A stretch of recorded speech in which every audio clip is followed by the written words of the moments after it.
Est-ce que tu as souvent tendance à accorder tes réussites à autre chose qu'à toi-même?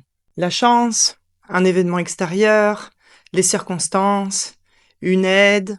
Est-ce que tu as souvent le sentiment de ne pas être à ta place ou de ne pas mériter ta place et que les autres vont finir par se rendre compte que tu es une supercherie? Est-ce que tu doutes souvent de tes propres compétences et tu as peur de décevoir les autres, tes proches, tes collègues? Si c'est le cas, tu es probablement sous l'emprise du syndrome de l'imposteur. Ce syndrome, visiblement, il concerne 70% de la population. 7 personnes sur 10 ne se sentent pas à leur place. Pourquoi? Et au-delà de pourquoi, surtout, comment on fait pour s'en débarrasser? J'étais dans ce cas, et ça m'arrive encore d'ailleurs d'être dans ce cas. Mais j'ai mis en place quelques stratégies pour arrêter d'être sous l'emprise de ce syndrome. La première stratégie que j'ai mise en place, c'est à l'issue, d'une promotion que j'avais eue et où un ami me dit: «Tu as de la chance». Et sur le coup, bien sûr que moi je me dis que c'est de la chance, que j'étais là au bon endroit au bon moment, que c'est vraiment, le hasard qui me permet d'avoir cette promotion. Sauf que quelques semaines plus tard, je pars en voyage seule et ça me permet de faire mon introspection. Et je fais beaucoup, beaucoup, beaucoup, beaucoup d'introspection. Et là, en fait, je décide de faire un état des lieux de ma vie, de ce que j'ai réalisé, de quels étaient mes rêves, de quels sont mes nouveaux projets. Et puis je me rends compte qu'en fait, j'en ai fait plein. Je me rends compte que j'ai atteint beaucoup d'objectifs que je m'étais fixés. Et je me dis: «Mais en fait, cette promotion, c'est pas du tout de la chance. J'ai écrit chaque ligne de mon livre de vie et cette promotion, ce n'est que le chapitre qui vient en suivant et je l'ai amplement méritée». Mais si j'avais pas fait cette introspection, si je m'étais pas posée, si j'avais pas pris le temps de dire: «Stop, qu'est-ce que tu as fait?» Mais j'aurais toujours cru que c'était de la chance. L'autre stratégie, et celle-là, elle est arrivée à moi toute seule, c'est que j'ai connu la force du mentorat. Et c'est bien d'ailleurs pour ça que j'ai appelé ce compte Mentorel.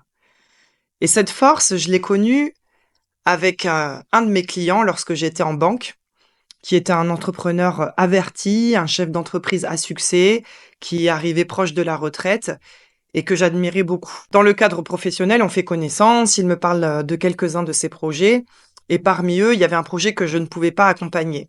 Ça ne relevait pas des compétences de mon poste. Donc je lui propose de lui présenter la personne compétente pour l'accompagner sur ce projet. Et à l'occasion d'un événement, ils se rencontrent. À la suite de ce rendez-vous, il revient vers moi et il me dit non mais ça va pas le faire du tout en fait. Et d'ailleurs, je comprends même pas que ce soit pas vous qui soyez à sa place. Bon, sur le coup, moi j'ai pris ça comme de la flatterie et j'ai pas relevé. Et puis, quelques semaines plus tard, moi j'ai décidé de créer mon entreprise et donc j'en informe mes clients, dont lui. Et là, il me dit: «Mais je savais pas du tout que vous aviez, l'intention de créer votre entreprise. Est-ce que tout est fait?» Et puis il me pose plein de questions, mais vraiment, un interrogatoire. «Qu'est-ce que vous allez faire? Où vous allez? Est-ce que c'est fait? Est-ce que vous avez déposé le capital social? Est-ce que ci? Est-ce que ça?» Et puis à un moment, je stoppe même parce que je trouve que ça devient un petit peu trop intrusif et il me dit: «Non, mais je vous demande ça parce qu'en fait, moi, ça fait quelque temps que je réfléchis, à ma retraite et j'aimerais beaucoup avoir un bras droit pour pouvoir le former et ensuite lui laisser mes parts. Vous, vous auriez collé à 100%. Et là, je tombe de ma chaise. Je me dis: «Cette personne, cet entrepreneur que j'admire, qui est en réussite totale, me propose de prendre sa place. Il me voit à sa place». Là, j'avoue que je m'attendais pas du tout à ça. Quoi qu'il en soit, c'était fait et puis le destin fait les choses comme il doit bien les faire donc on n'a pas poursuivi cette conversation. Je suis partie, j'ai déménagé, j'ai créé ma boîte et il m'avait dit une chose avant que je parte: «Surtout, ne restez pas seul. Le parcours entrepreneurial est très difficile. Vous allez avoir beaucoup d'obstacles. Il va être semé d'embûches et pour vous en sortir, il n'y a que votre entourage professionnel, familial, amical qui pourra vous aider. Donc sortez de chez vous, ne vous enfermez pas, allez à la rencontre d'autres entrepreneurs parce que c'est vraiment difficile». Et la conversation se poursuit où il me dit que, bah, lui aussi, il a galéré, en fait, au début et qu'il s'est posé plein de questions. Pourquoi il avait abandonné son poste? Pourquoi il avait fait ce choix? Et je me dis: «Mais c'est pas possible, c'est une blague, ce chef d'entreprise qui aujourd'hui cartonne, la trésorerie à gogo, plus de problèmes financiers». Il me dit qu'il a galéré. Je me rends très vite compte qu'effectivement, c'est très difficile. J'arrive à mes premiers obstacles. Et un jour où c'est plus difficile que les autres, je suis en pleurs, je suis dans ma voiture toute seule à la sortie d'un rendez-vous catastrophique que j'ai complètement foiré. Et je repense à ces mots où il me dit: «Surtout n'hésitez pas, appelez-moi. Appelez-moi quand vous aurez un doute, appelez-moi quand vous avez besoin, n'hésitez pas». Alors de nature, plutôt timide et pas trop intrusive, j'hésite et puis en fait, j'allais tellement mal que j'ai pas eu d'autre choix que de l'appeler. Et là, il entend tout de suite à ma voix que ça ne va pas, donc il me dit: «Ça va pas?» Et je lui dis: «Bah non, ça va pas». Et il me dit: «C'est normal, vous inquiétez pas, c'est tout à fait normal». Et donc là, il me rebooste, il me fait voilà, un discours motivationnel, il me donne quelques astuces, il parle de mon activité, sur quoi vous avez, des obstacles et puis bon, la conversation se termine et j'essuie mes larmes et je repars, un petit peu plus, boostée, un petit peu moins déprimée. Et c'est vrai que quelques semaines après, la situation se débloque et je signe mes premiers contrats. Et je me suis dit: «Mais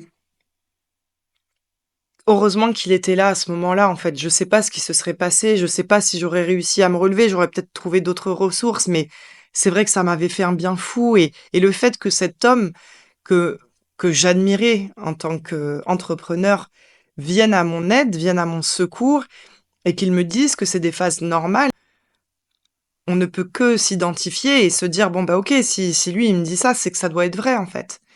Et puis j'ai eu d'autres mentors. J'ai envie de dire que j'ai eu cette chance, mais peut-être que je l'ai provoquée aussi cette chance. Et j'en ai eu une autre aussi et fantastique qui m'a accompagnée. Elle me dit: «Moi, je me reconnais en toi, il y a 15 ans en arrière et j'aurais aimé qu'on me tende cette main et je sais à quel point c'est difficile et en fait, moi, ça me fait même du bien de t'aider parce que ça me permet de me maintenir moi aussi dans une énergie, dans mes projets et j'ai envie que tu y arrives et ça me fait du bien quand je vois que tu y arrives». C'est incroyable. Elle me fait du bien, visiblement je lui fais du bien, donc waouh, quelle puissance le mentorat! Et je crois qu'en fait, on ne trouve pas des mentors, c'est eux qui nous trouvent. Et il y a des mentors naturels et des mentorés naturels aussi, parce qu'il y a des gens qui n'acceptent pas d'être mentorés, il y a des gens qui n'acceptent pas de demander d'aide, qui n'acceptent pas de se montrer vulnérables, qui ne sont pas ouverts aux conseils, qui ne sont pas ouverts à la critique. Bien sûr, il faut que la critique soit bonne parce que vous aurez toujours des gens qui vous diront: «C'est la chance, c'est, les circonstances, ce que tu fais, c'est facile». Et souvent d'ailleurs, c'est pas des entrepreneurs et c'est pas des gens qui ont lancé des projets qui vous disent ça. Donc pour trouver un mentor, pour avoir l'occasion de croiser la route d'un mentor naturel, il faut aussi se mettre à nu. Il faut sortir de chez soi, il faut pas avoir peur de parler de ses projets, pas avoir peur de parler de sa vulnérabilité parce qu'en fait, on n'est pas les seuls. Et la troisième stratégie, pour moi, c'est de baisser son référentiel de valeur. Qu'est-ce que ça veut dire baisser son référentiel de valeur? Pendant des années, je voyais des gens que j'admirais, qui étaient au top niveau, au top de leur carrière, au top de leur succès, sur des domaines qui m'intéressaient. Et du coup, je ne tentais rien parce que je me disais, mais ça va être trop difficile d'être comme eux. Je n'arriverai jamais à être aussi bonne. Et oui, forcément, je peux pas être aussi bonne que quelqu'un qui est au top de son succès, qui a peut-être passé des années à galérer, juste comme ça, en claquant des doigts.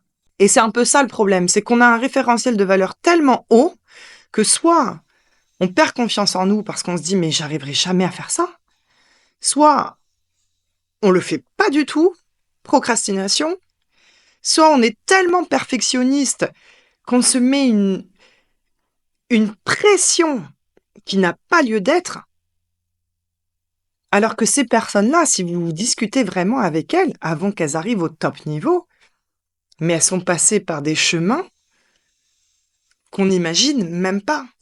Et d'ailleurs, les mentors que j'ai eus dans ma vie m'ont déjà dit, moi j'ai failli être à la rue. J'ai déjà planté une boîte. Et là on se dit, mais non, c'est pas possible, il extrapole. Non, c'est la réalité. On n'arrive pas au top niveau sans larmes, sans travail, sans acharnement, sans douleur et sans souffrance.